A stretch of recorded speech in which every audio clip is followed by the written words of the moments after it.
Hello and welcome to the Second Row podcast. My name is Park Kelly, aka the Second Row.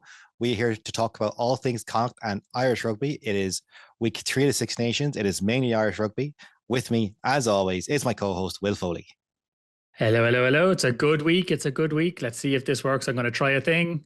Probably going to be bad, but let's brace ourselves for it. It didn't work. It didn't work. God damn it. I tried to play a bit of sound and it didn't work. God damn it. Oh, well. Always the Never way. mind. Never mind. I was trying to play the boys are back in town because Ireland are just like the best team again. Problem Yeah. solved. End of rugby. We can stop rugby now. That's it. A very good weekend for Irish rugby in England. The under-20s with a win on Friday night as well, Yeah. which with some incredible nice tries. We won't go into that game. I didn't get to see it. I've been back in Connemara since Friday night. So the fact that I got to watch the England-Ireland match and take notes is a miracle in and of itself. And everybody can get maybe some bonus Irish as Park was back in Connemara. That means he is likely to slip back into Irish mid-conversation. But don't worry, I'm here to bring us back into, unfortunately, a language that the majority of our listeners will understand, including me, as we get into it. When it's more, I'll start saying a sentence backwards, and you're like, that grammar makes no sense. I'm like, oh, sorry. And I'll go back into speaking English with English grammar, not putting my words backwards. There. So there is a bit of rugby news. I think the big news from Super Rugby Pacifica, is it Pacifica? Yeah. Super Rugby, whatever it's called. Brumbies beat the Crusaders 26 years without a win. That's some going. Yeah. 50 and beat them well. Not just didn't eke out a victory, 50 points to 24. So trashed them really in that sense. Obviously, I didn't see the game, but a hell of a result. And yeah, congrats to the Brumbies. We all know what it's like in this part of the world to end a historic losing streak. So good for them. Well, I think talking about someone effectively winning with a double score leads us very nicely into Ireland versus England. And another record setting. We are our best ever score in Twickenham against England. Yeah, it's what a game. From minute 15, we controlled that game. And I say that because I think to not talk about England in the opening will do the whole game a disservice. I think because they were in control. They controlled a large portion of that opening 10, 15 minutes, and then even 20 minutes. See, will I go as far as say 20? I said it's 15. A bit generous. I would have said 10, right? Okay, 10. But up until the point we get a try. You know? Yes, I think until when Ireland scored, they realized, oh, we have punched, and have not landed a shot. Yeah.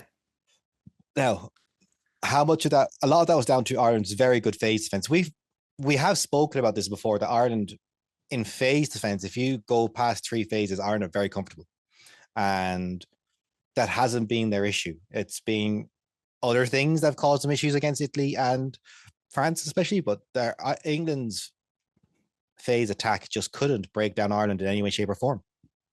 No, Ireland's defensive effort was massive. I think comparing it to the previous 2 weeks, right? It was sharper. Everyone looked more focused. People weren't hitting, people weren't falling off tackles as much. Where we were coming in, with the kind of 2-man tackles, both were connecting well.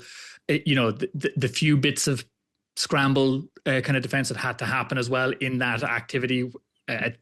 Freddie Stewart or someone got a bit of a line break, I think, in that initial opening play, and McCluskey kind of scrambled back to get a tackle, not like a try-saving tackle, but just to pull them down, slow them down, let Ireland get into that phase play defense. And yeah, you can't say that England didn't throw shots in that opening 10 minutes or opening 15 minutes, that they weren't punching hard and kind of playing their game. But Ireland gave them just very little to go off. I will say, if you were to single out something individual in that opening 10, 15 minutes that hurt England, is George Ford kicking the ball dead twice from penalties. Yeah, so unlike him. Wildly uncharacteristic. A complete gift to Ireland twice. Once, we've seen it, obviously, Crowley did it the previous week at the end of the game and stuff like that. It does happen. He's trying to eke out every meter, as most 10s are doing. But to do it twice in the space of 10 minutes to compound errors, it did in the moment, it didn't necessarily feel like it, but when you look back at it kind of in hindsight to the end of the game, you're like, it was a bit emblematic of what was to come for England in terms of like just Errors, like errors and nothing errors. going right for them. Like uncharacteristic errors, even from what we've seen from them, even against Scotland the week before, right? Like, where they weren't let play, just errors strewn constantly. I like I wrote after the second one going, if Ford was Irish, he'd be tarred, feathered in Ireland Be the last so time he quickly. play. Yeah, It'd be the last, like if that happened to an Irish team, like if that happened to Crowley this week in Dublin against England and that scoreline happened, you'd never see him again. that'd be Crowley's last game for Ireland. Definitely, Like and plain and simple. I, I, I think we'll go into Ireland very quickly. I just want to my big takeaway from England in that first half. The tide was turning against them. Mm-hmm. The subs they made seemed to be the worst ones. They didn't make smart decisions. There, because England had tend to be a kick heavy team. They didn't have a kick return heavy back three, and then they took off Stewart to put on Marcus Smith, which then reduces your ability to compete in the air. It was a poorly managed performance as well from England. They showed enough in two areas that would not worry me, but I think they're areas that Ireland have worries anyway, i.e. the scrum. And we were a bit too soft around the fringes at times in our defence, and that's where literally their 21 points come from. Just being a bit, when England got just very direct and very simple in our 22, they were able to make fairly decent meters gained in just punching holes.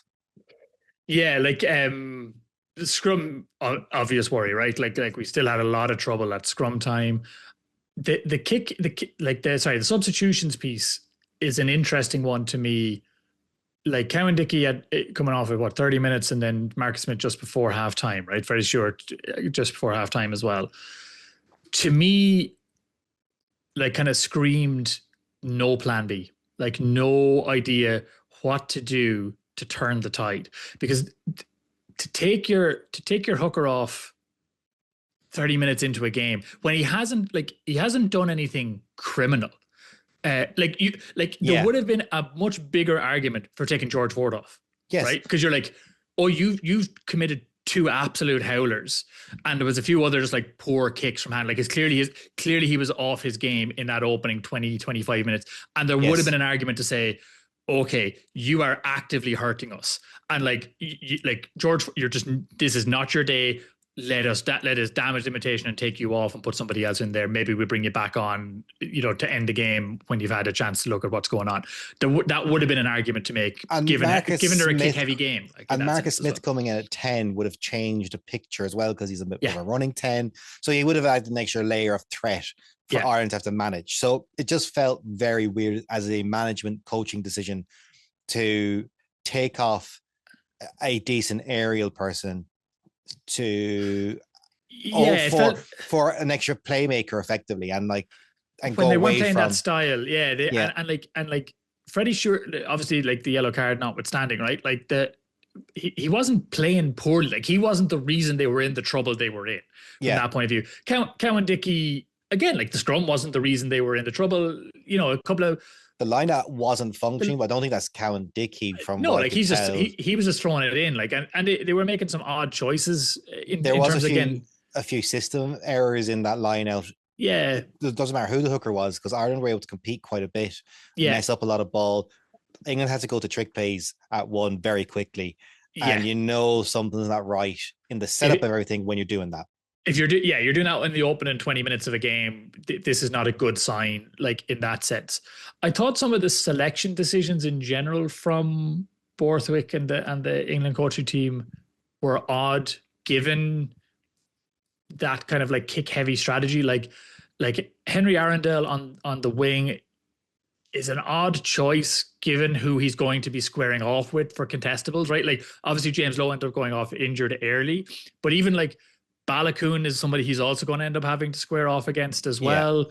And like both are very good aerial like players, particularly when they're on form. And like Balakoon's much taller than either of the wingers, than either Freeman or Arundel. So like some of those choices was like you're not setting yourself up for good contests here. Like, and it's really weird because they went with a nimble back row to kind of add, it was quite a nimble back row yeah, to contest, but they didn't seem to be around the ball very. It was just very weird. no, yeah, I think England pitched up mentally incorrect. And I think you were right yeah, from last week. They were undercooked. They came yeah, into this with a training match against Wales. They lost against Scotland. And then yeah, how do you pick yourself up? Like you have no recent form to scream off, we can get back into this, like energy wise, in 7 days. and they Maybe, were. They're also, I would say that that Scotland game exposed their weakness quite badly, and Ireland just copied straight, right? Like it's just like, oh, out wide. Okay, you're screwed. If we go out wide, you have an underlying weakness here. Let's do that then. Let's go wide often, and like we exposed like Balogun had a couple of line breaks even early, right? Like for arguably for both tries, like the interplay for the first for like Gibson Park try. Obviously, that's an individual moment really for Gibson yeah, Park, but to get into that position, it comes off Tommy O'Brien and Balogun again just out linking up. wide, Yeah. just linking up and like getting down that wide channel quickly and like with space. But that then compounded further where you had, as we carved them up out wide, they just seemed to lose all shape defensively, and It just like we started carving them up in the middle as well. yeah, that pot of four that Ireland were playing in the center were just able to pick the tip on pass to put someone through a hole Yeah, way too easily. I think it was in the but second half where Doris ran through a gap where he literally got bumped on a shoulder and like no one even but tried to wrap him. The but Van der Fleer there breakthrough wasn't as even a well. gap, right? Like there was two England players there, and he stepped through, like he hopped basically through their legs, like that one of them didn't push him into the other one. Yeah, they Um, didn't lay a finger on him. They didn't even try. They were yeah, crazy, like they were so bamboozled by everything. And the one with the Van der Fleer break where if he turns right, there's another try there yeah, instead of left. That yeah, was literally just everyone biting in the English defense. It's I want to go back to some of that early stuff, especially that early defense from Ireland, because I was at the end of the game going, how is Robert Balogun not in that 4-man picture for player of the match? I couldn't fathom it crazy, because yeah, crazy, there yeah, was there was 4 moments I think in that opening 10 minutes where he has that shootout off the line, forced knock on Ireland clear. He claims a really good high ball, and then he does 2 reads and tackles in a row, and maybe a very good carry down the wing as well. There was something else there. These 4 incredible interactions. Anytime Robert Balogun got hands on the ball, there was a positive outcome for Ireland. yeah. Like he did.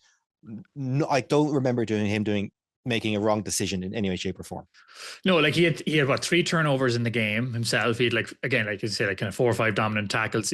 Like never mind, like that's as a winger, right? Like these are not things that wingers are going to like. He's not going to Yeah, get measured on those. That's gravy. Like that's all icing. He's not expected to do those things. Like yes, he had line breaks. He beat defenders. He obviously scored a try. He set up another try. Like arguably he set up a second try. I would say like again in that interplay with Tommy O'Brien leading up yes, to Gibson Park's try. So like he was instrumental. Yeah, how he like why wasn't he in the picture for it? To be honest with you, you could have had 6 or 7 players yeah. in that picture for player. Like I do think again going down the spine, right? Like 8, 9, 12, that kind of spine Worked defensively really well. just I, were unplayable at times. Like they were just so like Doris at 8. Like I yeah, understand why we don't put him at 8, but like it's just so obviously his natural position. He's so good as an 8. Like and it feels you really do feel when he plays that well at 8. He goes, oh, that's it, yeah, that's it, and he hasn't been hitting those heights for a while. Do you think that Gibson Park went Michael Jordan meme about not starting last week and took it personally? Because that is the best game he played since before the Lions. He didn't play that well during the I, Lions. I would argue that like that's his best game in close to 2 years in an Ireland, Yeah, certainly in an Ireland shirt, right? Like definitely. he's had games like that maybe for Leinster and stuff, in the last year. But like, yeah, it definitely has a feeling of, I would say Lowe similarly last week, right? Like kind of had that kind of like, yeah, Jordan meme of like taking it personal for not being picked. I felt sorry for him with the injury. Gibson Park, it was a strong reminder for people of like why he is the second best nine in the world, Yeah, unfortunately. But like he's the best nine in the world. DuPont doesn't, you can't classify him by a position, I think, when it comes to DuPont, right? Like it's almost unfair to any position to be like, that kind of thing. He's just the best rugby player. But like Gibson Park, again, similar to what you're saying about Balogun, like every decision, just his kicking from hand was insane. His passing, I was looking up some of like I think he threw 60 something passes, 63 passes himself, like in the game. He was involved in everything. That opening try, just that vision to be like, they're not paying attention. They think we're going to the corner. Just go. And like before they even reacted, like nobody even put a tackle in on him. Like he went so quick to get that opening try. A couple of little like chips in behind and stuff like that. Like the only criticism, maybe a strong word for it, even right I could give him is he probably could have exploited the backfield with some more kicks. Him and Crowley, yeah, when Stewart was off, like that 10-minute period where they were down a man in the backfield, they could have exploited that a bit more. But like, can't really complain. well, like that would have been then going away from script. So you're kind of going, they stuck to script very well. What I really liked about him in his kind of more nuanced attack of stuff is Ireland in general were finding gaps around the rucks. Mm-hmm. And that's partly due to him, the speed of how he was keeping the play going. He was at the ruck. The ball was very much, a lot of people go, a nine's job is move that ball as quickly as possible. Everything else then is kind of moot, Mm-hmm. And he moved the ball even if it was in his hands. Like the ball was off the deck. He was creating, he was forcing English players to be offside. He was forcing them to work a lot harder and biting on him. The tempo of literally the ball off the deck was rapid. And that really helped the Irish attack around the fringes, which made England have to dig in, which then let us do what we want to do, is attack wide with our really fast people. And I think like that the Balogun try is a really solid example of that, right? If you like, because obviously it was a massive carry by McCluskey, and we'll get to McCluskey and the ridiculous game he also had. But that, like, to that point, right? I think most people would look at that moment and be like, and if you were to, I had to look back at it because in my head it's like, Gibson Park hits a great pass out to Balogun into the corner, fantastic try. But actually, to your point, what Gibson Park does is after that carry from McCluskey, he picks up the ball and he takes 2 steps and like dummies it twice and then throws the pass. Like he just makes England think twice about, is he going to O'Brien? Mm-hmm. Is he going to Balogun? Who is he going to? Just 2 players out wide of him, or is he going to go himself? And he just makes them second guess it enough for Balogun to take another little half step and get a tiny little bit more of a gap, and then throws a fantastic pass, like an incredibly accurate, just well executed pass out to Balogun to put him over. But it is just that half step, that just making them second guess, as you say, keeping that ball in motion even when it's in hand. And that's a very good emblematic moment of that additional bit of play, not just that fast ball out of the ruck, but like the ball is moving out of the ruck, even if it's not in the air. Because the amount of times you see, like even last week with him and Casey, they pick the ball up and not move. So you're just bringing, look for the pass, look where they want to move around. Yeah. Whereas just that addition of that step, and it's something that young nine should see, and not try and emulate all the time, but have that, if we're just moving the ball from here, job number 1, the ball cannot be here any longer. The ball's hit the deck. The ruck's been won. We can't be here anymore. That's job number 1. Doesn't matter how you do it after that. I think it's a good thing for them to learn, because it links up with every try. The Tommy O'Brien one down the wing. Yeah. He gets that ball up off the deck really quickly, because the skill, and I actually do want to talk about McCluskey individually in a second. I want to do a general shout out to Ireland on how better their skills were this week. Their simple catch pass was so much better than we've seen in the last 2 weeks. And that try for O'Brien down the wing, if you watch how Dingwall gets turned inside out, because he doesn't know how to deal with, like, I saw someone go like, it's a really nice overs. I know the ball got moved so quickly to in front of him, he feels like he has to bite in.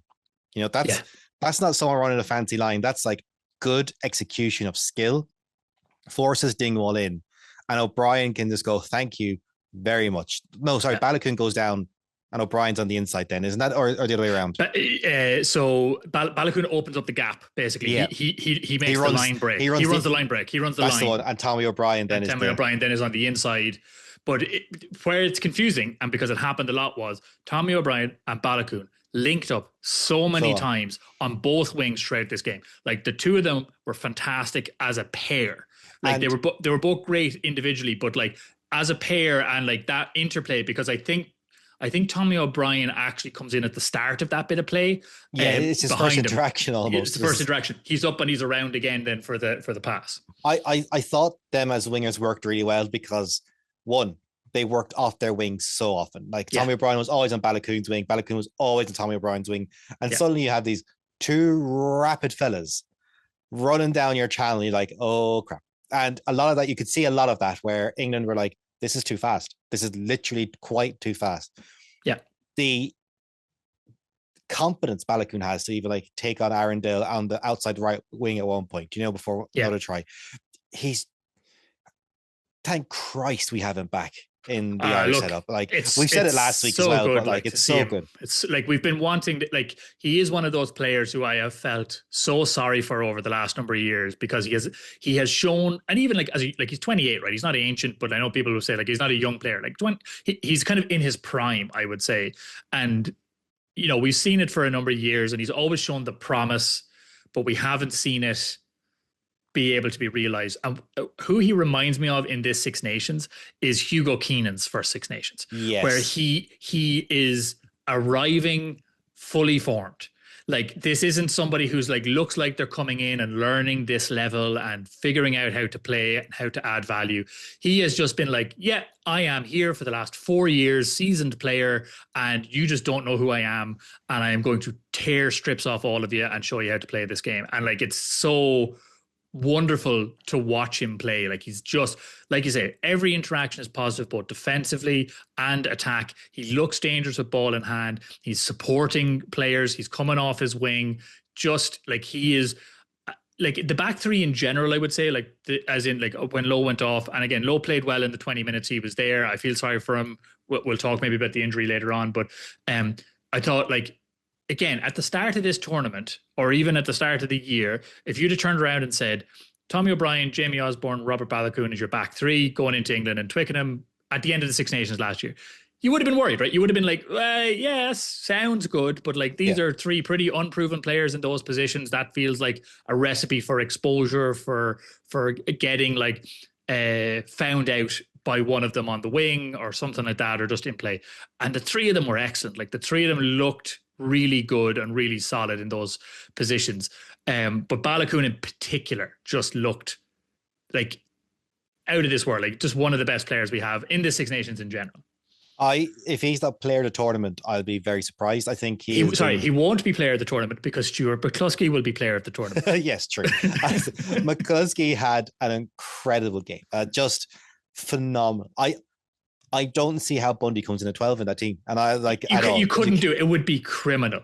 No offense to Bundy, but like it would be criminal to. How could you not play Stuart McCluskey for the rest of the tournament? He has these incredible breaks. He just was running through England like they were under 15s. He had so much time on his hands, and his work rate was in off the ball was phenomenal. We'll talk about the chase down against Marcus Smith because we will wax lyrical about that in a second. My favorite one actually was in the first half because it's a scramble break. Gibson Park is communicating with O'Brien. No, I've got the inside tackle. O'Brien trusts him to make it. There's two offloads, and who's running back to gather the loose offload? McCluskey goes, thank you very much. We win that back. He was always working for the ball. That Marcus Smith chase down. How no one has put that with Terminator music at this stage, I do not know. Yeah, I mean, it's going to be memed to no end now over the next little while. Like that. Yeah, it's ridiculous. He just had an all-court game. And like he was our biggest carrier, right? Like he had the most carries of any Irish player out there and stuff like that. As you say, like the work rate on and off the ball. Even I think, like we talked there about Balakoon kind of setting up tries. McCluskey the same, right? Like the Sheehan try happens because of a huge carry by McCluskey. Like the Tommy O'Brien try happens because of a huge carry because of McCluskey. Like that, coming back to the Sheehan try specifically, like he catches that ball standing still with three English players on him and manages turning, like his back and like turning manages to gain about 4 or 5 meters in the spin. Like it reminds you of that kind of classic like Gordon Darcy at his height of like, yes, I am a 12 who's going to be in contact, but I am still getting at least 2 meters out of this contact. I don't care. You're giving me meters. You mightn't want to, but I'm taking them. They're mine. And he was just like that at every single point of contact. His offloading was excellent. Again, he's another player, I think, where people my sister and my aunt were watching the game. They're both huge sports fans, but they wouldn't be watching rugby week in and week out in terms of like club rugby and stuff. And they certainly, like, they're from Leinster, so they'd mainly watch Leinster or Munster, so they wouldn't be following Ulster on a regular basis. And both of them like, where has he been? Like, why has he not been in the Ireland team? And like the short answer is Bundy Aki. The reason he hasn't been in the Ireland team is Bundy Aki, like who has been an immense player in that sense. But like he has been in the Ireland team. We've all known he's been thereabouts, and he's been essentially kept out of the squad by the performance that Bundy Aki's put in over the last number of years. But like, what a player! Like he has upped his game this year, like both for Ulster and Ireland, in a way that just makes him undroppable. Like, you know, poor, like, worst thing that happened to Bundy is that he ended up getting like the 4-match ban, because like it's allowed McCluskey time to shine, and like that could be, like, with no word of joke, it could be largely the end of Bundy's career if McCluskey stays in this kind of form.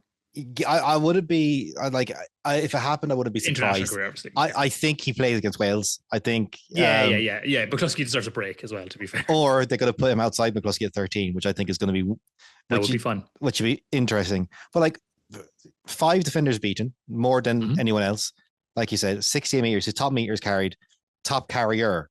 Yeah, and in the top 5 are tackles made. Only Tyke Bird and Caelan Doris, who made 17 apiece, tackled more than them. You know, he was all court, and he could have got player of the match. I understand why Gibson Park got it, just for that tempo and quick thinking and everything. I understand it, but could have gone to so many other players.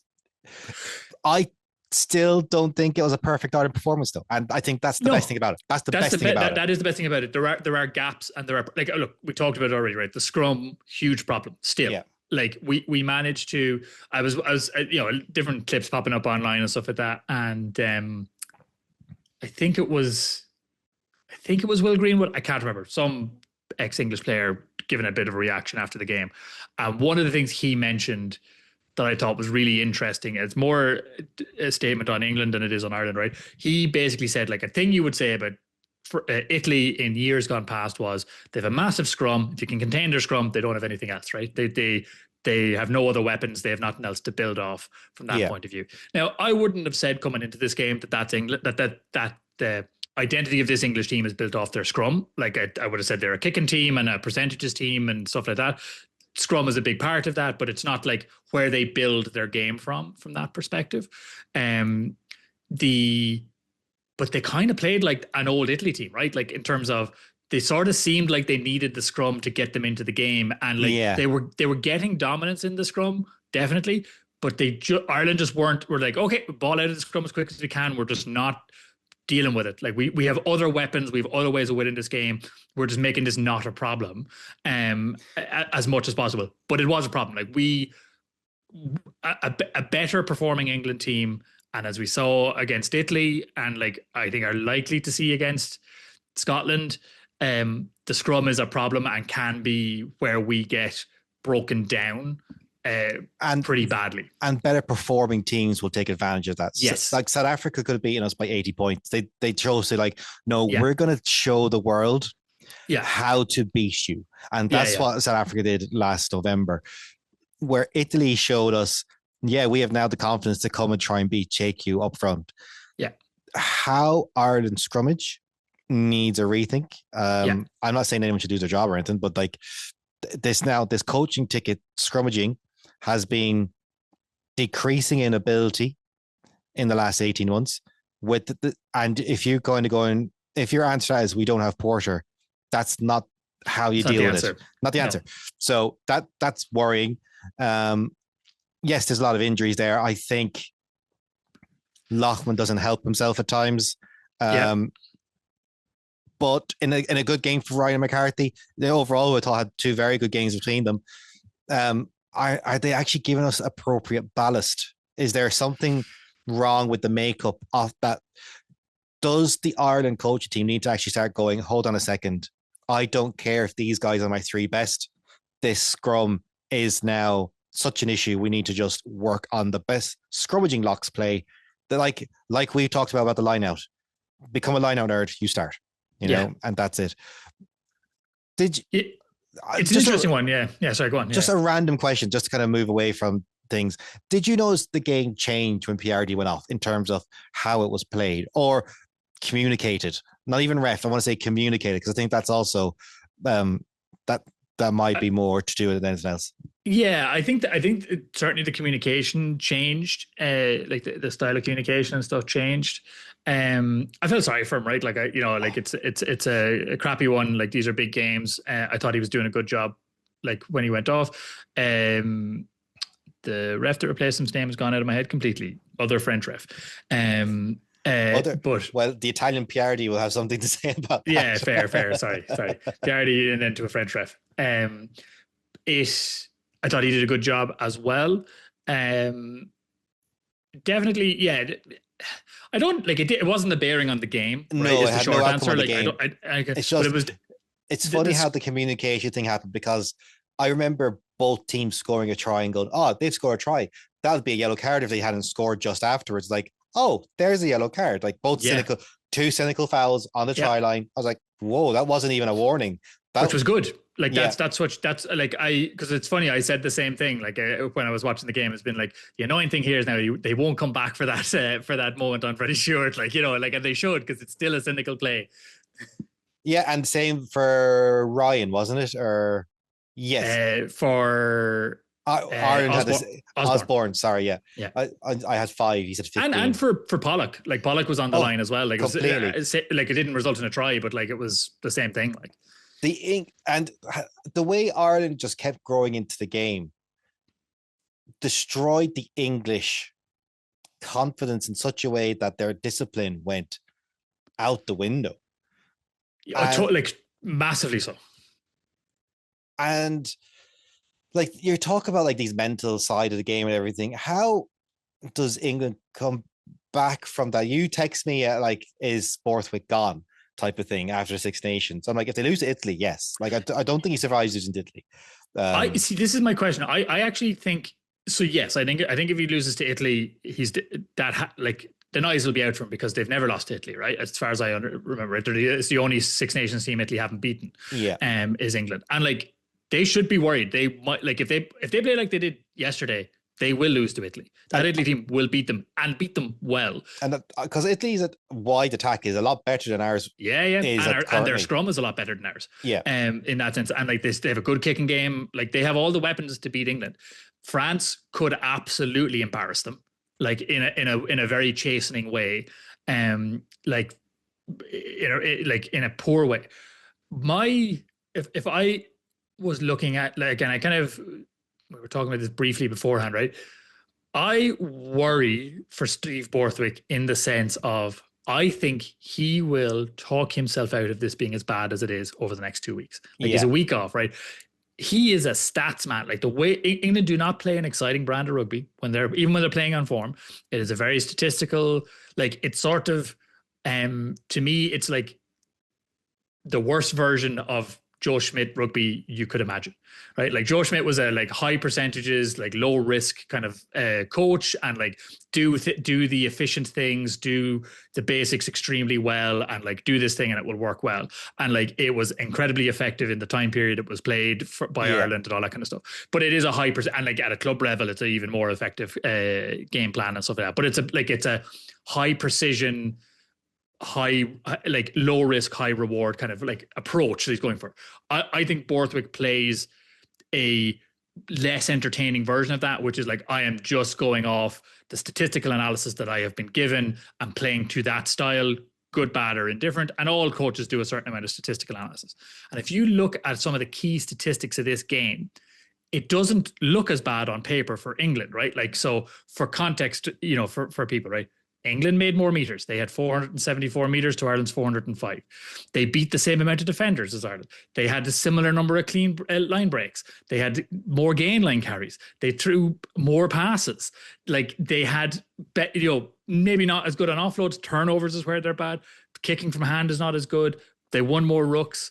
Like there's a lot of like statistics that would sort of say England are more in this game, and the scoreline even arguably would make you look at this game if you didn't watch it and say England were more in this game than they were. Like this was a bad day, and I worry that over the next week or two in that kind of defensive mindset, will he just sort of convince himself it's not as bad as it was, and I don't need to change that much. Now, the media will not let him do that. Like the media will go hard on England about this, but it just, this is a bad sign for England. Like if they want to be in World Cup contention in 2 years' time, top 4 in the world, top 2 in the world, this is not, that's a bad day. Like that's a bad sign for that. It's like their team that wants to play this kick heavy game. Like, sorry, they are a team that wants to play a kick heavy game. That's not even a question. But then didn't kick as much against Ireland. And in doing so went away from their main strength, because I think they saw something from other performances against Ireland. And we go back to management. Ireland have been improving their game week on week. They haven't cared it's against England. They haven't cared who it's against. England tailored for Ireland, or a perceived weakness in Ireland. Yeah. And that is where it let them down. They didn't go, we're going to be the best at the things we are good at, which got us 12 wins in a row up until last weekend. They went away from some of their core elements, especially that kicking, especially that competing in the air, because when it went against them, like they did for Ireland and against France, they really didn't know what to do. And if they actually had doubled down and kicked more, it would have benefited them more. Yeah. Because that's what you do. If you think you're so good at something, you have to do it more. You have to keep Ireland in their own half, where they start to overplay things for no good reason. And I think some of that was emblematic even in the conversations post-game from like Andy Farrell and from Doris, right? Compared to Borthwick's kind of conversation, where like one thing that Farrell said that a lot of people would probably end up picking up on on the pitch immediately afterwards, he's like, I didn't care if we won or lost today. It was that we performed better. That was the goal was to perform better. It wasn't about the win or the loss or the result. And I do believe that about him, right? I do think what he was looking for, and like based on from the first day against France, is not the result, because to a certain degree the result isn't always in your hands, certainly as a coach. What you're looking for is the players to play the game plan that you're setting out for them, and to do the no skills work, right? That we often talk about and everybody talks about in terms of like, just be sharper, get your tackles in, hit your passes, be in your positions, like do the hard yards, do the runs, like do all that stuff. And like, that's what he wanted out of the team. And the team gave him that. And that resulted in an excellent win. But and like, that's obviously the end goal. But his view was the performance was it was that he was happy with, not the result. The result was, I'm sure he will look back and say, partly down to a poor England performance, not just a good Ireland performance, and that there are also still things to work on from an Irish point of view to improve the performance further from that perspective, which again is a good position. Doris said something similar when asked about it in terms of like the pressure on Ireland over the last couple of weeks. And he was like, that's mainly external. It's mainly from the media. In camp, we had a sense of belief that we were improving, that we were getting better, and that what we were trying to do was starting to come together. And it was great that it came together more directly on the pitch today. And like, we've heard that from Farrell before, like in 2020 and stuff like that, when he was building and it eventually clicked. And I really hope this is that moment for Ireland where like we click and move on from here, scrum notwithstanding. Borthwick, though, in his post-match, it was like, we just, it just didn't work. And you're like, okay, what didn't work though? Like specifically, what were you trying to do? Because like, it wasn't clear what you were trying to do. I think it was they tried to play a lot more. If you look at that, I think if you look at what England tried to do, look at the opening 10 minutes. They wanted to make Ireland work a lot harder in defence. They once again took the wrong lessons from France and Ireland and Italy, sorry. Italy, yeah. Ireland's weaknesses in defence have been the first 2 or 3 phases after a kick chase or a battle in the air or something like that. It's when no one is set and when forwards can find backs or backs can find forwards, and that's what tends to happen. Ireland, if we can stop you in the first 3 phases, high chance you're not going to make it to 10. Yeah. You're not going to break us down after the first 3 phases of an attack. So, whereas I think Borthwick went, if we play with the ball, we'll break them down. And I was like, no, that's not how this works.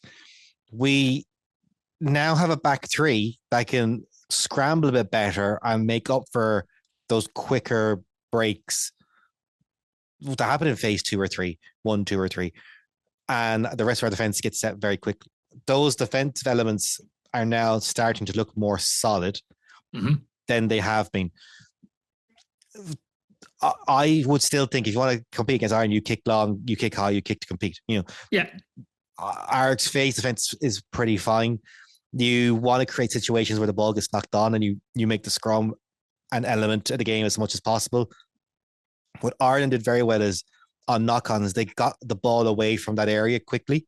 So advantage. So there was we were coming back for advantage. We were never coming back for an advantage for a scrum. 2 passes, kick was happening so quickly. Get the ball to the edge, get the ball away from the advantage zone. We are not coming back to this scrum. That is tactical. That is someone upstairs going, we have an issue in our scrum. If they knock the ball on, we're not getting bogged down with one. Pass, move, keep this ball moving. Yeah. It means your team has to be fitter. We look like a fairly fresh towards the end of that game. But yeah, it was good. It was a very good game. It was good to see the subs do so well. I think it's which I was happy. That's what actually made me happier. It's say O'Brien coming on as early as he did and playing as well as he did. Yeah. Seeing Frawley come on and play well when they in a position he doesn't play in, when they rejig the back line for ring rows. Seeing Cian Prendergast come on and win lineouts, because suddenly with Doris, not Doris, when Conan got injured before the game or went sick, Cian Prendergast came in. You could almost hear the groan on the internet. Whereas I went, cool, we now have another lineout option. I was happy with it as well. I have to say, I was like, great. Like, I know what Conan can do. Prendergast in this game will be something different and something new, and to England, I mean. Yeah, but it was also a lineout option because Conan's not really a lineout option. No. Doris isn't. Timoney isn't from memory. So you kind of still left with 2. You now had your back row lineout option, which wasn't there beforehand and wouldn't have been there. So it gave us option, and he took so much ball on our 5 meter line when England were under pressure. Like he did very good. He did very well. Tom O'Toole in the loose did very well. Billy Bealham in the loose did very well. Kelleher's lineouts were better than last week's. I think Casey only getting 9 minutes is really like it wasn't that like they could have wasn't his day with Gibson Park. But he could have like Gibson Park could have come off after 60 minutes and we would have been fine, right? Like in that sense. Now I will say, like, and Gibson Park was part of this. So the younger players coming in, or the young players who started and building a bit of that depth that people have been worried about, I think is great, right? And like some of that is definitely with one eye on the World Cup, not on the Six Nations or even next year's Six Nations. It's on a we need more depth if we are going to go into the late stages of a World Cup. That is evidenced by the last World Cup and every other World Cup before it.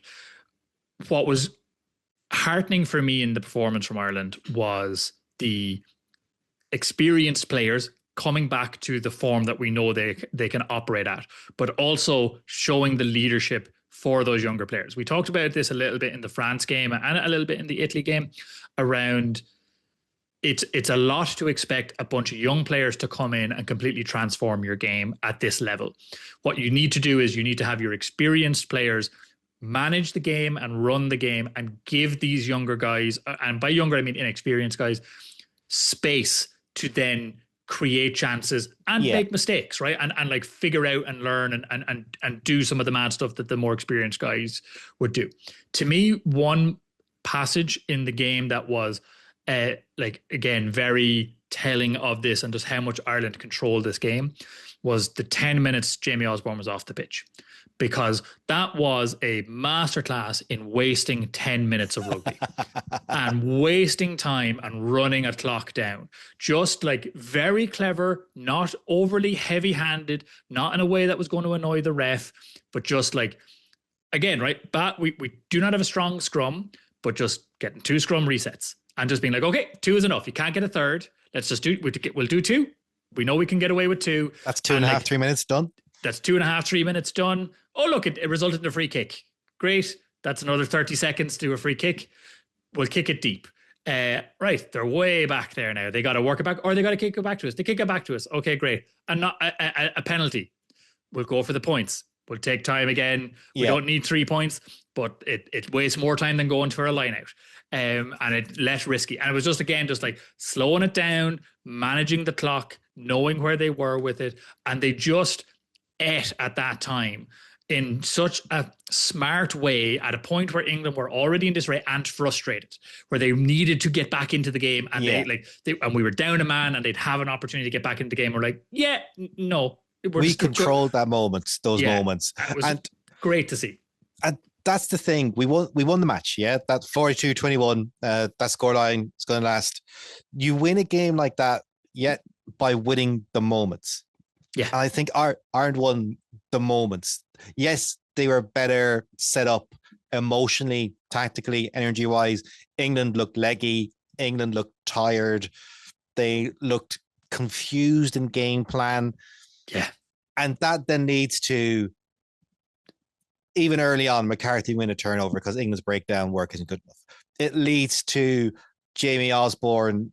It leads to Van der Fleer making that break. Jamie Osborne having such a good game under the high ball. It leads to all those moments where we're winning 50-50s because we're better set up. But when you win the moments, you win the energy. You take the crowd out of it. How many times did you hear the Fields of Athenry being louder than anything else, you know? And it's that side of it. When you win the moments, you create the atmosphere to cause an upset. And we said Ireland could win this game. We didn't think they would. No. We weren't as harsh on the Irish team as pretty much everyone else in Ireland has been over the last 2 weeks. We knew if players played to their ability, good things would come from it. And players did that this weekend. But they won the moments and they caused an upset. And that's what led us to quite running away with a game and maybe should have scored more. Yeah, arguably should have scored more. And I think, like, you use the word upset, right? Like, upset is probably the right word here. Not because Ireland beat England, right? That can always happen, right? Like Ireland, and again, this we talked about this last week of like the English media tend to overhype England and the Irish media tend to catastrophize Ireland anytime things start going wrong.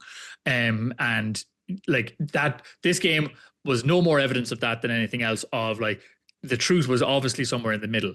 But what was unexpected and what is the upset here is how much England collapsed after, like, that is 2 weeks in a row where they have been very poor and have utterly collapsed in on themselves in a game and have been manhandled by their opponent, right? It, like, as in like some of the success of that Irish performance is based on England just not getting a foothold in the game after that opening 10, 15 minutes. And Ireland just having their way to do whatever they wanted to do in the game. Probably could have taken some more chances, tried to play a bit wider and a bit looser just to see, right? Particularly when it was like a 20-point game with 10 minutes to go or whatever. And just, you know, tried a little bit of champagne rugby just for the fun of it. Done some, you know, kicks to the corner, you know, just to like try, because that it's that kind of day, right, where like those things will come off for you because everything is going in your favor. Like every bounce is going to go your way. Every, you know, you're going to get to 50-22. It's going to bounce into touch when you want it to, all that kind of stuff. And they could have done that. I don't mind that they didn't, right? Like that's not our style necessarily. I think like sticking to the game plan, playing out the game we wanted to play it out is more important, and seeing out the performance in the to that game plan and executing it effectively. That to me, the upset here is Ireland. The demise of Ireland is overwrought, and the rise of England is overwrought. Right, like they are a good team. England are still a good team. They are not terrible.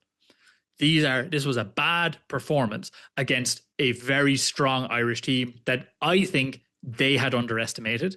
And Yeah. based on like Borthwick in the lead up in the opening of the Six Nations was basically telling people to book tickets to watch the Grand Slam decider in Paris, which is unlike him.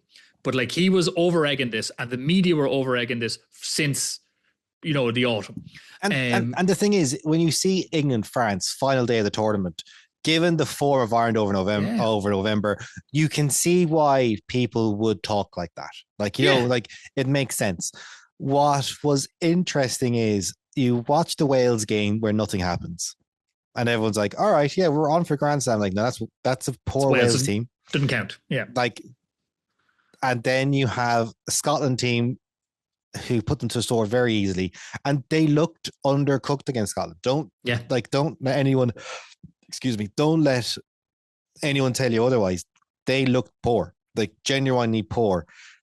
England had their moments against Ireland, but didn't seem to realize the things that went well and didn't double down on them. So I'm not going to go over old ground. They were winning collisions a bit better in the loose at times. The scrum, that's it. They were the two. But if you simplify your game, and if there was a point where England went, let's make this a dogfight and drag Ireland down to our level, I think they would have had a chance in this game. But Ireland had the ability to impose our game on them in a way where we didn't have to win collisions because every tip on was working. And it was every tip on option was picked properly to a person who could run into that little bit of space. Every pullback pass was always right. Every swung ball out to Ringrose or McCuskey or Balakoon was always double pumped properly to make sure someone came up to get the ball over them. Every single, apart from the intercept that Marcus Smith got, that McCuskey chased down and has won a hero award. Yeah. Every decision the attack made, mostly worked out. Ireland then outworked England. Balakoon with a try-saving tackle with Tommy O'Brien. Mm-hmm. He covers from the other wing. Which is, I have to say, a harder tackle to make than what McCluskey did. I know Tommy O'Brien does slow him down a small bit, but coming across like that, that's a harder tackle to make. Marcus Smith had run out of legs. He's like, I am not making this. And not that he gave up, but he was like, he was prepping for a tackle. Like he was turning to try and like slow it down so that England players could catch him and all that kind of stuff. I was explaining to my nephew who was watching the game with me, like, why did he stop running? He goes like, he stopped because he's trying to like fend that tackle enough so he doesn't get pushed in the touch, so he can go into ground, so England, his teammates can support him, can catch up to him and they don't turn it over. But if you look at that tackle, where it happens, if he doesn't go into touch, there isn't an England player within 10, 15 meters. No, it's turnover regardless. Like it's a penalty or it's into touch, one or the other. So we're winning that ball back no matter what. England were done at that stage, as well. So there is an element of that. But Ireland deserve to win. I think Farrell has to get the plaudits. People cannot moan about them like they had been and then just go on with life then when the team turned this around. Do Ireland need to get some change in the scrum for Scotland and Wales? I think so. And I'm not going to put it on Loughman's shoulder. I think it is genuinely 1 through 8 problem. The whole thing, there's something not working. A pre-match, you saw at one point they were like picking out Sheehan's bum being too high, not in line with the thing. I have gone to the coaching courses with the Leinster scrum coaches, or not Leinster scrum coaches, but like the people who teach it down the line all the way. That is not how it's taught at fundamentals level. Yeah, that's not what they're telling coaches to do. Every single person who coaches the scrum or has been taught to coach the scrum by someone from a Leinster camp, because they're the ones who've taught the courses I'm on, it's the hooker leads. Their hip height is the front row's hip height, and whatever happened there is Sheehan, if he's too tall, isn't communicating or something's not functioning properly where they can't get that right. And now everything's out of shape. If your hooker connection to your props is wrong, it doesn't matter what's behind it. Yeah. Like that point is the fundamental point of weakness. Your hooker is the cornerstone of the scrum. And when it's going wrong, like it is for Ireland, that is a function problem. That is how Ireland are set up problem, not a strength issue, because we are heavier than some of the packs we're coming up against and getting muscled. And like the size difference is not dramatic, right? Even on the weekend, I think it was 10 kilos or something like that. Like, which I'm not saying 10 kilos is nothing, but like it's not 30 where we've had, like, you know, we're not coming up against South Africa where they've got 30 or 40 kilos on us at times in a scrum, in that sense. So like I agree with you, right? Like the scrum is the glaring weakness in the Ireland game at the moment. What I will say is on the positive side of that, when we started the Six Nations, the line out in the scrum were the glaring weaknesses, right? And the line out looks better. Like it has improved both in terms of our ability to steal a line out, but just our own line out being cleaner, the communication being better in it, the ball coming out of it is better. So like that does give me hope of like, okay, one problem, quote unquote, solved. Not saying it's fully solved, but like improving. Yeah, because like focus on scrum. Yeah. England, even though their line out wasn't great, they had Ireland had a 90% line out success to England's 87.5, you know? Yeah. Like it's not up there just yet. It was just a good the best thing about the game was it was just enjoyable to watch. It didn't feel like a quagmire. Both teams tried to play a lot of rugby, you know, and Ireland just did it a lot better. And that it was enjoyable. And it's nice to kind of watch rugby with people who don't watch rugby a lot. Like in my family, that is the case. And they kind of go, this is what rugby can look like, not the URC. Like it's like some of the URC games I make you all watch where people can't hold the ball and it's pissing down rain. And that can happen at league level, you know, like the players just aren't as good, you know, like obviously they're not playing international rugby. And it's nice to see some very good rugby played Saturday afternoon. It was the best game of the weekend, kicked off the weekend of rugby, which is weird. Yeah. And look, you know, and again, what is also wonderful to see in sport is an upset, right? We all love an upset. We all love when it goes the other way or when it doesn't go against prediction, makes things more interesting.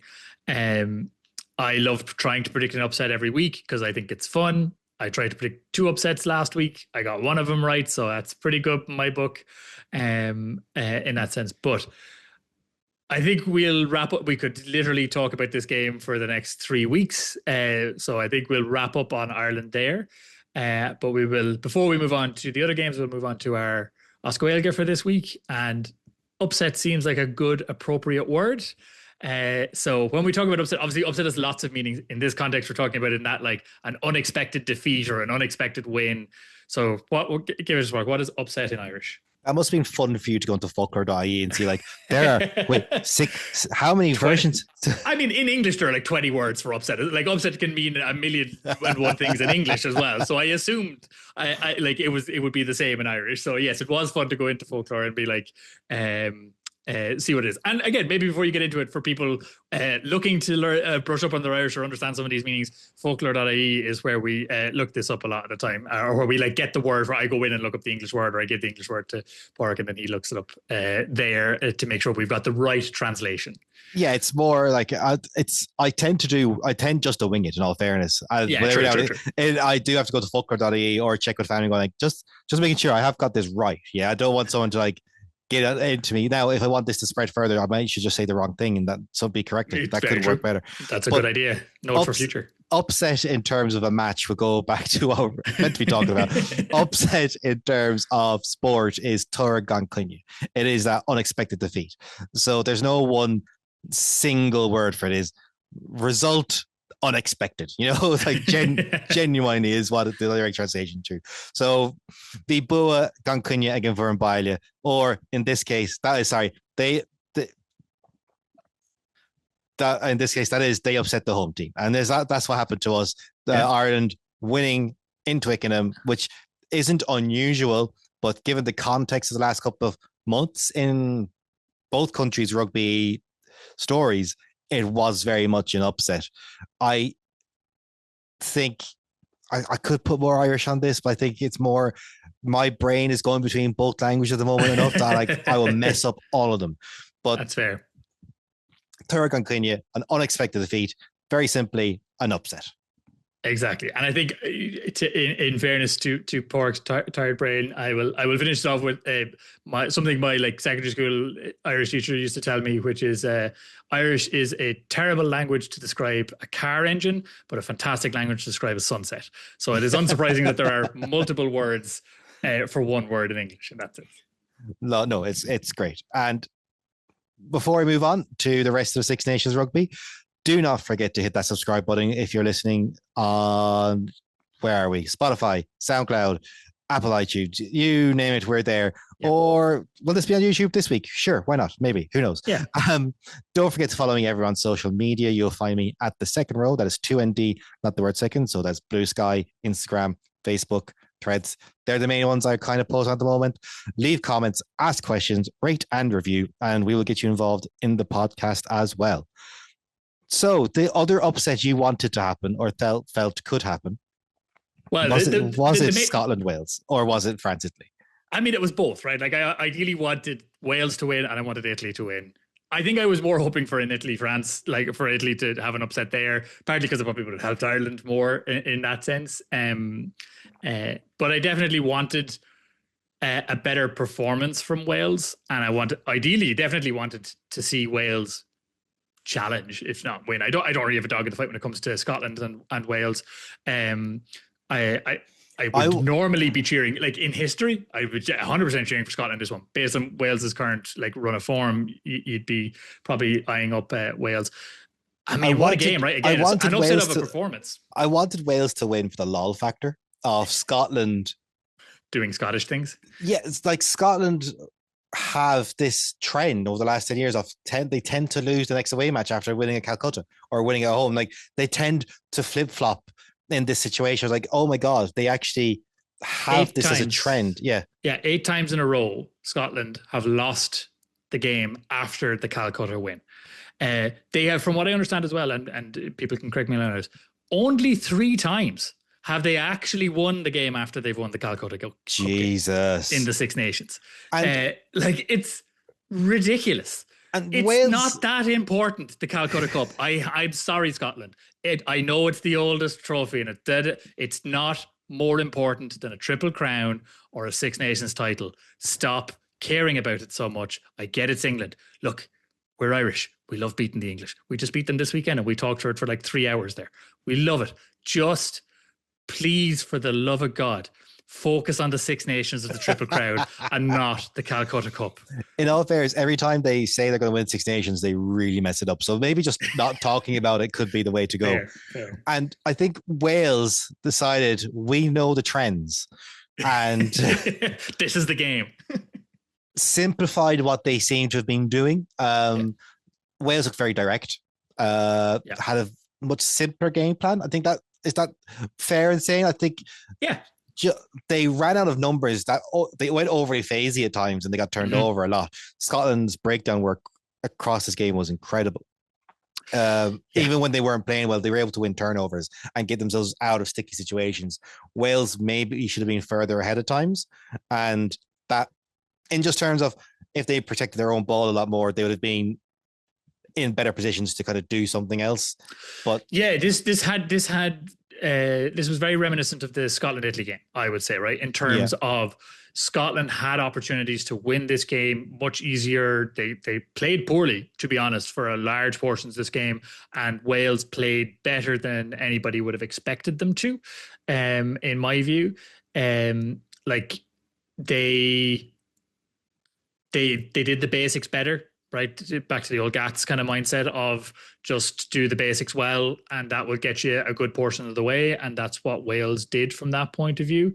I would say as well, some of the evidence here is of them just getting time in camp together and getting some focus versus the 2 opening rounds. Right, they're now kind of 5 weeks into a camp or 4 weeks into a camp, and you can, I think, see some of the evidence of that and these coaches getting time with a group of players for with a bit of settled time. Like last Six Nations last year, they dropped the coach midway through and all that kind of stuff. So I think you can see some of the impact of just Steve Tandy.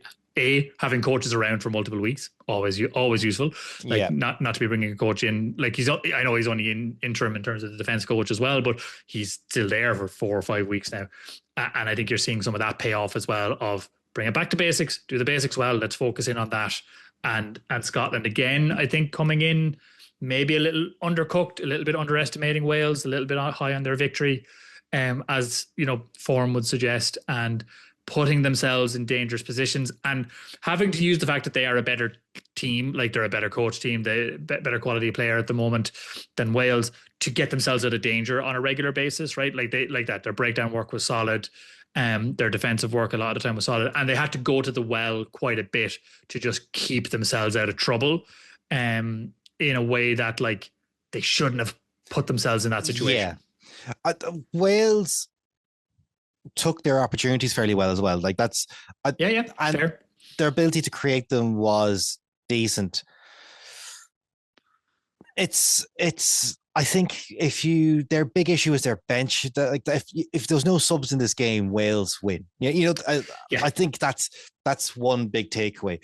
People will talk about some refereeing decisions, but I think you've got to take the ref out of these type of games. And yeah, I think there's two moments, right? Like there's two things, maybe not moments, right? There's Wales caught asleep on the restart, and Graham Darcy getting that try. A lot is going to be, I think, made of like the great play from Finn Russell and Graham Darcy there. Personally, I don't buy that, right? I it's good play in terms of spotting that Wales are not really fully paying attention, but like that, he kicks that ball, Darcy is not there, and Wales just don't go for it. Two players just miscommunicate and don't go for it, and he is able to get into a gap from a lucky bounce that like that ball bounces in any other direction. He is not able to pick that up and drop it in over. Like I'm not saying it's not good play, right? I maybe a bit harsh there, but like it's not visionary or massively. It's exploiting a team not paying attention in a moment and getting a score, arguably a little bit against the run of play. And like that try doesn't happen, and the bench impact, the intensity off the bench, just the Wales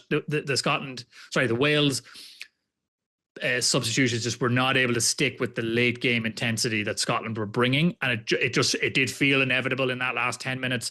Scotland were going to get over the line, and if Wales were just clinging, they were hanging on. They were hanging on, and they almost hung on. Like 74 minutes, like they almost hung on. But that try doesn't go over. Wales wins that game. Like if they don't do that. It had such a momentum shift because it's a gut punch. It's that try that they haven't earned. They haven't needed to do anything to do. And I think Wales will be reviewing that moment, not from the 15 on the pitch, but the ball boy. What you doing putting that ball up there so quick? What are you at? You did this. Slow it down. We just kicked the 3. Just give it a minute. Like how can you do that on your to your own team? It reminded me of the a goal in soccer that and Mourinho going to the ball boy going, that was your goal because he got the ball in so quickly. Like that's your own. Everyone there should be just ashamed of themselves. Just have an old dawdle. Like just take a moment. But even if you look individually, as the top 5 on each team, like no one in the Scottish team had to make over 20 tackles, where 2 for Wales were just hammered. With Ben Carter, David Jenkins having to make over 20 tackles each. You're kind of going, that's huge amount of work rate. And in terms of work rate, Wales are not balanced at all in who does what. Where if you look at say the top tacklers for Scotland, Xander Ferguson, Matt Ferguson, Rory Darge, Dave Cherry, Sian Tupalutu, 19, 17, 16, 15, 14. That's actually quite balanced. Yeah. Same then in tackling terms, James Botham is their 5th highest tackler at 12. They're tops on 23 with 2 on 16 and Wayne Wright and Man. There's not enough balance there, not enough people stepping up in the right areas. And the same goes in terms of carries. Like it's too many, there's 2 stacked in one end.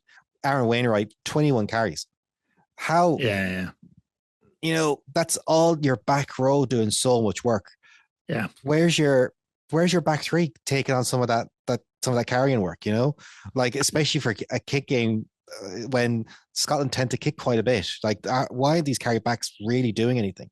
And I think this is where, like, again, back to like the substitutions or the depth in Wales at the moment being a hit for them. Like Plumtree went off after what, like 10 minutes or so injured. Again in terms of back three, right? Like, Yeah, and he's a big player for them. He's a talented guy. That's a big hit, like, to them. Then, like, Sam Costello, then, like, your fly half going off at 56 minutes. yeah, It's just they don't currently have that cohesion of a group, and also just, like, honestly, depth, right? Like they do, like they. it's It's just going to experience hit them depth. harder. Yeah, it's Yeah, experience. It's just going to hit them so much harder than, like, that, like it did for Ireland, right? In the same way, like, James Lowe went off, incredibly experienced player. Tommy O'Brien comes on, not an experienced player, but knows the system, knows how it's played, is prepped to go, has got some caps on him, but has a lot of experience around him to yeah. support as well, right? So he's a much more experienced, like, he has people he can rely on He has a in better those games. he has a better umbrella than anyone who comes in a bit colder in Wales does, or Yeah, Scotland, or England, or France, or Italy. yeah, Wales at the moment just at this real fallow period of where talent in is talented, but the setup and the system, like we said last week, isn't there to help them shine yeah. because there isn't enough top end talent to support the guys coming in. That top end of The high some performance stuff, the basically. high performance stuff isn't there. The guys who drive standards, you're like watching on BBC, you had Alwyn Jones and Sam Warburton talking on the sideline. You're kind of going, where are those guys in camp? And Yeah, watching those guys for Wales in the URC, especially, I don't watch the Prem at all, so I can't really talk about that. You kind of going, they are very good club players, but they don't take any game they play by the scruff of the neck, akin to a Sam Warburton or Alan Jones when yeah, they just, now in all fairness, they're guys who had sharkitis where they didn't really play for their clubs as well as they did for their country. yeah, But yeah, but you could see they were like to the manner born in effect, when they were playing. yeah. And it's that vibe of like, who are these guys in Wales who are just going, no, no, no, I am that much better than anyone playing this position in the Six Nations. Yeah, and like, you would, like, the one player in Wales at the moment that probably would stand out is injured, right? Which is Jack Morgan, right? Yeah, Like, in terms of that player and of that leader of and of that that ilk. person, of that level and of that ilk, is missing. And I do think, certain players did stand up. Like, I thought Dewi Lake had a good game at hooker. I thought Reese Kerr, in terms of, like, good performance, but also I think an emotional performance, right? Like, Yes. you could see him pushing the team on in terms of that emotion, trying to get the crowd into the game as well. And, like, that's where Wales are at the moment, right? Like, they need the emotion to get them over the line, which is Yeah. completely fair. Where they are in terms of a group of players, and I think where Welsh rugby is and WRU stuff, like, they do need that lift. And the crowd, to be fair, tried to give it to them, and it was good to see. Like, I think it was like something like 70,000 compared to It, last it week. It was a big improvement. You could see how much the performance was meaning to the Welsh fans. It was great to see, because, like, Wales is and Cardiff is such a great place to go for a match day yeah. always. Like, and the Welsh fans are such great fans in terms of traveling and, like, supporting their team. Like, it was, as just a general rugby fan and a fan of the Six Nations, it was great to see, like, a connection between the players and the fans again in Cardiff, and, like, them trying to drive each other on. And, like, I think I think Wainwright as well did a lot of that. I thought Josh Adams again, had a good game. Like, they did have some of those performances, but again, just they're not. Yeah, they're missing those leaders. They're missing that experience. They're missing those talismans that they've had in the past.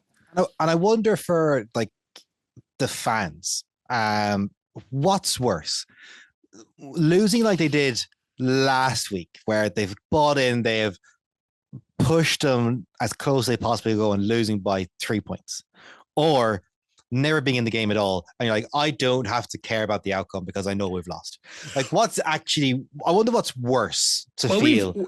we're Irish fans. We've been on this journey. We I'm a can Connacht relate. fan. I've been in this Yeah, journey. yeah. We've been like we know what that feeling is as fans, right? I was like obviously in the moment, losing a game you can win and arguably should win is always worse in the moment, right? Yeah, Definitely like in the moment, that is a hard feeling. And you saw it in some of the players afterwards, and they talked about it of like it will sting. The fact that they didn't win that game, that they could have ended their losing streak. You know, it's what 14 games now or 15 games in the Six Nations, like without a win, and like that will sting. But you they you can take use more it. from that You loss. take more from that loss, and you can be like, okay, it is not as hopeless as we think it is. And Like if we just there are tighten up, wins possible here. if we tighten up on the breakdown, which for a Welsh team is odd, they're so poor at the breakdown. Yeah, yeah, If we tighten up in these are two areas, if we start stacking our attack, so like our wings are together, let's not try and be a bit less clever in some yeah, instances and be a bit more clever in others. There are the core makings of a team there yeah. of some, and I think anyone who watches the URC knows that there's incredible amounts of talent in Oh yeah, in Wales. It just needs to be nurtured properly. And let's see. I don't think the Six Nations and how they're set up with part-time coaches is going to help them get nurtured. Like, what are you going to do on a camp on a February or in an April or May? Like, what are you going to do when you're like, oh, we're going to bring these guys in to talk? Who? Those guys with Harlequins, or they're with this guy, or they're over here. Like, what are you going to do? I think that's the big thing. Like we'll talk about last week. This problem of part-time coaching. You're not allowing what we saw can be a good team or can throw punches to thrive even further. but you think about the gap between the summer now and the summer, right? Like, so I agree with you. I think they. It's unlikely they're going to beat Ireland. It's unlikely they're going to beat Italy. I would say, right? It's not Yeah, impossible, but it's unlikely. unlikely. If Ireland and Italy continue to perform in the trajectory they're performing, I think they win those games. So it's likely they will go another Six Nations, another wooden spoon, another one without a victory. We have the Nations Cup or the Nations Champion, whatever the thing is called now in the summer. It's called the Temu World Cup. Yeah, the Gatekeepers Association of Cup or whatever. Yeah. But anyway, that tournament in the summer will have them play Argentina, Japan, someone like that, and a few others. They're not going to be easy games. If you do not have the coaching ticket in place, which they don't, is my understanding at the moment. They don't, like, the coaching ticket is not guaranteed past the Six Nations. What are you doing? Like, what is the prep work that is being done between March and end of May, right before that tournament starts in June, July? So like that is like some, like we saw it in Ireland with Andy Farrell gone and focused on the Lions, the yeah. Lions, and like half the coaching ticket as well, like from Ireland gone, and the impact it had on us in the autumn, and I would argue the start of the Six Nations, right? I think last year Six Nations in general, like, yeah, Ireland weren't great. no. And I think it will be interesting in hindsight if we look at the game this weekend and say, yeah, here is the evidence of the coaching ticket was back in place, fully and properly focused. And it took 9 months for that to kick in properly again. And we can see the evidence now of Ireland getting back to where it was. And we lost a year because our coaching ticket got completely disrupted. You say it, we lost a year. We lost 5 games. Like, it's 5 games. It's 5 games. Like, there is not enough games in international rugby for you to be second guessing yourself. Yeah. It's France have a clear plan of an identity of what they want to do. Yeah. Italy have a clear plan and identity of what they want to do. England had a clear plan and identity of what they want to do. And it's kind of, Wales don't have a clear identity. Scotland have an identity. Ireland had an identity and are trying to tweak it. They're trying to shift it now. Yeah, they're trying to they're trying to see, like, are we a mustache team now? Can we grow a bit of facial hair type of thing? We're just adding something to what the look was. And Wales don't have an identity, and you can't have an identity when everything is in flux as much as it is. it's And firefighting, right? Like they're yeah, just in a firefighting mode. They're just trying to get from week to week. That's what it feels like, and there yeah, is no long term strategy here. It's just survive the week in front of them. I think to a certain degree, one like this performance coming in the week before the gap is probably the worst thing that could happen to them. I think yeah, they could do with if they had Ireland next week, even though it would have been a 6 day turnaround or whatever for them because it's a Friday game, being able to kind of just be like that, like we should have won that game. We should be angry with ourselves for not winning that game. We performed well. We did good things. Let's build on those good things. Ireland are going to be coming in with their tails up because they had a good performance in England. Let's go and spoil their party. We hate losing in Dublin. Let's go and spoil Ireland's party in yeah. Dublin. It's one of those things where our week off is really bad for a lot of teams who this weekend. So Wales could do it again this week. Yeah. Italy could do it again this week. You Yeah. know, Italy need to bounce back after that France match. Scotland need the week off. You know, like Ireland happy to have the week off. You know, we've got the win. We can now do 2 weeks off. Let's build. We've got our bedrock. Time now suits us. Yeah. We'll move on to France, Italy, because I've mentioned them like 3 or 4 times now. France beating Italy 33-8. Italy, man, they need a breakdown. They need something because Jesus, they should have scored more than 8 points. They didn't score more than 8 points. I'll never again back to like stats and looking at a game and looking at like 33-8 is an unfair reflection of 70 minutes of that game. Yeah, in terms of how like it was 19-8 for the majority of the game, and just like the yellow card in particular to Lyman just seemed to just like take the wind out of them and just get like it's on the wing. It's France are just going to make hay with that kind of thing. That was the end of it. But like that was such a closer game than people are going to reflect on it and say it was. I've coached games like that where you've conceded 3 tries at halftime. Mm-hmm. And you've done nothing to concede them. Like you've literally, the French tries in the first half came from nowhere. Well, 2 of them anyway. Like 1 was well worked, but 2 come from like a kick, about like against Ireland, the bounce going the right way. Like all this type of stuff went France's way in the first half. Which, if those bounces don't go their way, I'm not saying they're not that far ahead, 19, whatever it was 19-8, was 11 19-8 19-8 at halftime. I'm not saying they're not 19-8 points ahead at halftime. I'm saying it's maybe 14-8. Like one of those tries isn't scored and without a conversion.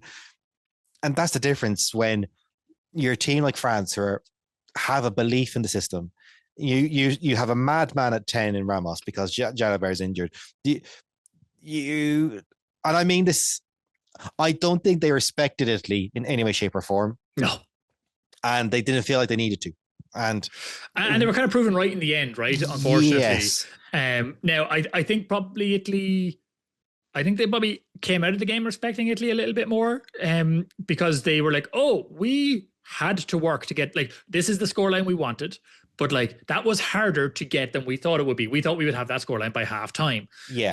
And they didn't, right? And like, I will credit Italy. Like Italy are such a good team nowadays, right? Like you know, like and people again who don't watch rugby regularly or like tune in for the Six Nations. Italy are the whipping boys. They have this they have this perception of Italy. And I think also like the French and English have this probably more than the Irish and like the Welsh and Scottish because of the URC, right? Like we're used to seeing Zebre and Benetton put in a performance and actually perform extremely well. And obviously Benetton maybe a bit more like put in performances. Zebre do it every now and again, but yes, Benetton against Connacht. Yes, I know. Yeah, I've been there. I've literally been in Parma when Zebra's like, we're going to play. I'm like, why this game?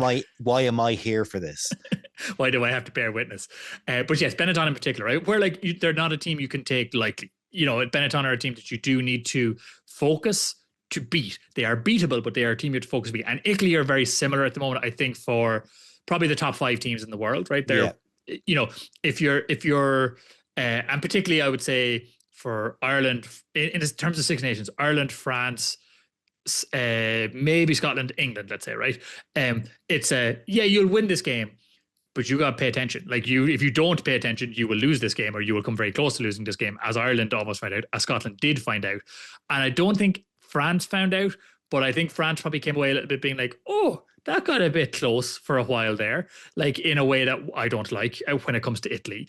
And Italy in that first half, what was really impressive about them, and it's again probably moral victory territory, which I know we hate, is they didn't put their heads down. Like a couple of those tries went in, and they were like, no, still going to the corner. Like They're, Garbisi had, and there was a conversation, and Garbisi was like, no, we need to try. I'm going to the corner. but their attack was working. Their set piece moves were creating the line breaks to get them 5-10 meters from the French line. The problem is their ruck protection was just so poor that France were able to turn the ball over, make it messy enough to slow it down. If Italy started playing with sub 2 second ruck ball, they are converting 2 of those chances, if not 3. That's the difference. They were making the good line break, but then slowing the ball down through France as well, like through France's efforts, don't get me wrong. And that's where this game was kind of, that's where the game got lost for Italy. Not that their attack was really good, their attack was sharp. They were able to create pressure, spend lots of time in the French half, do lots of good things, but they couldn't convert. And unlike when they played Ireland, they never went, let's just get points on the board. Yeah. And if you're kind of going, that's suddenly at halftime, let's just take halftime. If they go to the post twice, it's 19-14. That's a different game, you know? Yeah. And who knows? Because you're now making them ask questions. You stopped France scoring on the stroke of halftime. You've done those championship minutes work of the heroics, getting a 3 and stopping France scoring within a couple of minutes. You've done the good stuff. You can't then. You've got to take it up a notch. France didn't take it up a notch. Italy didn't take it up a notch. And what ended up happening is France went, all right, we will get there. We don't have to work any harder than we have. We have enough in our scramble defense to keep you out and slow you down. Your first phase attack is very good, but we have enough to handle it. So, and that's what should worry Italian fans. It's more that there's a good team there, and the change in coaching has helped them propel them this year, especially. Yeah. They are going to give England a hell of a trouble. I think they will beat England. Is it in Rome? I think it is in Rome. Oh, if that's in Rome, they win. If that's in Rome, they win. You're right. I'll check and see. If that's in Rome, I do think they win. And and Italy aren't afraid of anyone anymore. Like, and that's where it's going to be quite interesting to see how that game goes, because they shouldn't fear England. They shouldn't. Nope. They didn't play like they're afraid of Ireland. Nope. And they should take learnings from what happened in the Ireland-England match. France and the Scotland game, right? I think if they will be very disappointed with this result. They will probably feel they were better than the result shows, and I think they can be. But again, I think this is where the 2 weeks off might suit them, because this gives Gonzalo a chance to basically sit down and say, okay, Scotland embarrassed England, right? Beat the crap out of them. And you beat Scotland. Ireland embarrassed England, and you should have beaten Ireland. Yeah. Why in any world would you be worried about England and not be going out there to do what Ireland and Scotland have done to them? And if they have a really good pack that can take on England, they have pace to burn. Now Capozzo's back from injury, so if they can get the ball wide to him in half of the space, he will do damage. They have the tools to beat England. They just need the game plan. And I hate using such a wishy-washy term about belief. They need to genuinely believe they can win it, because if they believe they can win, in the old Ted Lasso term, like they can win. And I think, like, again, England are the one team they haven't beaten, but they've come close on a couple of occasions, right? And this has a feeling of Ireland against New Zealand, right? Where it's like we had to get close a couple of times and get our hearts broken before we could get over the line. And we had to get a weakened, New Zealand team. We had to get to New Zealand on an off day. Will England be on an off day 3 games in a row? Who knows? Let's see. But like, England are off. right, in this tournament so far. Yeah. There's no other way to look at it, right? They're not playing to the standards that they can play to. Will a bunch of changes get wrong for this game and cause more disruption for them? Let's see. It's in Rome. They are playing well. They're playing their game plan. I wouldn't put it past Italy to beat England. I think they have a really, really good shot. And they also have the thing to play for, which is we've never beaten them. And this is our best chance to beat them. And if Italy beat England, which we both can see conceivably happening, it shouldn't be talked about in terms of an upset. Like, it shouldn't be, because it will be in terms of historical. It's an historical upset. But in terms of what the two teams are currently doing, in terms of form, you can't argue it any other way. Italy look fundamentally a better team. Like, that's 2 weeks' time. That'll be after Ireland have played Wales on the Friday night, where I see Ireland kind of going, even if they play to that same level, beating Wales. Yeah. Wales have something to fight for now. And that's what that performance versus Scotland does. It goes, no. There are elements of what we do that we can really cause teams trouble. And when you're in the doldrums like Welsh rugby is, being able to cause teams trouble is actually a good starting point. Yeah. I would say, to use a very tortured analogy, Wales are in the 5th round of a Rocky fight. Which is, for anybody who's unfamiliar with the Rocky movies, is where he has had the absolute crap beaten out of him. And he's gotten like one good round back in. And like, this is the turning point.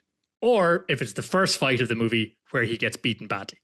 And we just don't know. It feels like it's more like the first, still fight of a Rocky movie for Wales, where they are going to get beaten up more than they're going to turn this around in 2 weeks' time. Yeah, I think it's more that they're the midway point in the final fight where they've taken battering and battering and battering. They're now waiting 4 more rounds before they start throwing punches back. They're just going to be taking hits and learning and soak up pressure and playing the long con, and that's what's going to happen. But Wales need to change things on the pitch for it to kind of to quick. Really. And to finish off that Six Nations weekend in 2 weeks' time, which we'll talk about more in depth next week after the URC stuff, France will face Scotland. I can see Scotland getting spanked. I think it would be the correct term, because I could see them getting embarrassed, right? Like, I think, again, I don't. It's just, again, Scotland are so frustrating. If Scotland play like they did against England, could they give France a run for it? They absolutely could. I do not see them playing a full strength French team, beating a full strength French team. I think it's a bad match of styles. I think that the way France are playing at the moment doesn't suit Scotland, and sometimes you can just have a bad match of styles. What you're doing will just be ate up by the opposition, and how you defend won't. It just won't function well for you. And I can see this being a real mismatch in styles in France, just going on to do good things, especially if Jalibert is back. I think Ramos is like, he's there, and we don't respect Italy enough to like find a 10. Basically, yeah. To be honest. And if Jalibert is back from injury, we're talking about a different story, Yeah. I could see it being a chastening game for Scotland, right? Like, where they'll feel they got out of dodge in this game. They weren't paying attention to it. Wales played much better than they had been playing in the tournament up until now, and they almost got caught. So they'll be like, it'll be a bit of a kind of like, whew, we got out of that one. Great. France, we'll focus now for France. And France could just embarrass them. Hopefully not. Like, I want to see a competitive game there. I would love to see Scotland put in a performance like they did again against England. And then immediately forget it in the last week again.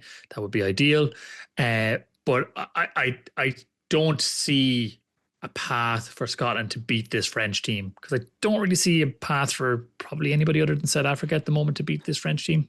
It just really helps us if Scotland win. That's kind of the thing. It helps Ireland's championship hopes, because that's all it is. Like, that's all we want, because Scotland will have lost 2 games. At that point, we just need France to win 1. And even then, Ireland not getting a bonus point against Italy is effectively championship over when France are scoring 4 tries per game Yeah, you'd need France to not get a bonus point against Scotland, like, you know, to win the game 6-9 or something like that, Yeah, or like to lose the game much. 6-9 and then be like, okay, that's great. How that will be a very interesting game to talk about if that's what ends up being the Scotland France game. But yeah, it's hard to see. I think Italy will beat England. I think it's in Rome. I think this is the year. The way England are playing, I think the stats man in Steve Borthwick's head is going to convince him it's not as bad as it is, and it was a hiccup. And Scotland do Scotland things, and Ireland are back in form, kind of thing. That's what it feels like will happen there. Yeah, and Ireland Wales. I think Ireland will continue to improve, and we'll have too much for Wales. I don't think we'll thrash them, but I do think we'll play very, very well against them. Before all that, we are back in URC Action Zone next weekend. Leinster v Cardiff. We'll do these quickly because I do need to run away. So Leinster v Cardiff in Cardiff. I mean, it should be Leinster, but who knows? Are you going? It depends on releases. Like Cardiff might get players released back, but I don't see past Leinster as well. Connacht hosting Glasgow. That's going to be a fun game to watch. Yeah, through covered eyes. For can Bundy play in that game? Is he back, or is that his fourth game? Is that his fourth game? I think that's his fourth game. I think that's his fourth game, and then he's back for Wales. Yeah. Munster versus Eber in Thomond should be a Munster win. Should be one would assume. Yeah. And Ospreys host Ulster, which will be, in my opinion, the second best game of those four. I think that's going to be a fairly decent game. A good Ulster team facing an Ospreys team playing with a chip on their shoulder. Yeah, but a more depleted Ulster team than they're used to as well, right? Like a lot of their big guys gone. And we've talked about that the last game. It would be interesting to see. Until next week, thank you everyone for listening. If you want to get involved or want our opinion on something, please do get in touch. So until then, goodbye and thank you all for listening. Bye-bye.